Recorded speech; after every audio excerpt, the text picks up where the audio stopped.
کیا ہم انسٹالمنٹس میں قسط وار کوئی سامان خرید سکتے ہیں؟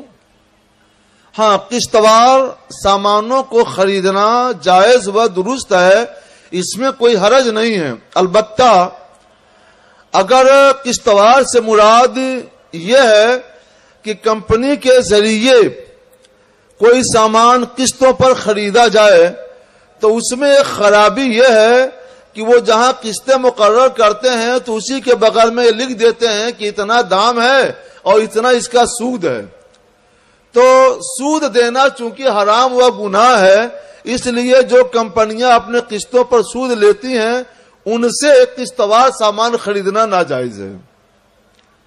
حضرت سود کی بات آئی تو ایک سوال اور آیا، ہوم لون، جیسے آج کل بلڈرز بھی جو ہوتے ہیں، گھر بنانے والے جو بلڈرز ہوتے ہیں، وہ خود ہی لون پرووائڈ کرتے ہیں اپنے کلائنٹ کو، وہ کہتے ہیں ہم سے لون لے لیجئے، ہم آپ کو فلیٹ دے دیں گے، پھر آپ اس کو چکاتے رہیے، اس پر انٹرسٹ بھی ہوتا ہے۔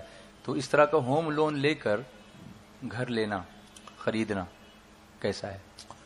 ہوم لون لے کر گھر خریدنا یہ بھی ناجائز ہے، کیونکہ اس میں بھی سود کی ملاوٹ ہے۔ جس سے ہو سکے کہ بغیر سود دیے لیے گھر خرید سکے تو اسی طور پہ کرے۔ بعض صورتوں میں کسی مجبوری کی وجہ سے اس کی گنجائش نکلتی ہے اور اس کی اجازت دی جاتی ہے۔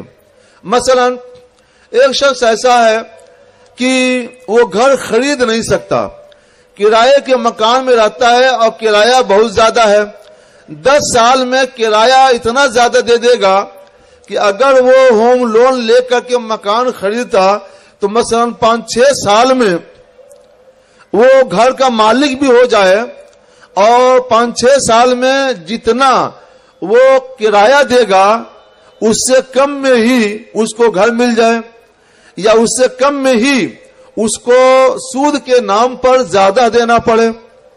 تو یہاں چونکہ کم دے کر بچانا ہے اپنا، مثلا کرائے پہ رکھتا تو اس کو دینا پڑتا 10 سال میں 50,000، اور مکان خرید رہا ہے تو 10 سال میں اس کو دینا پڑے گا 50,000 کے بجائے صرف 20,000۔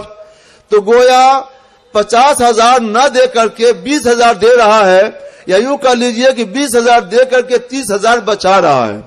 تو جس کی اس طرح کی پوزیشن ہو، حالت ہو، اس کے لیے اجازت دی جاتی ہے، مجبوری کی وجہ سے۔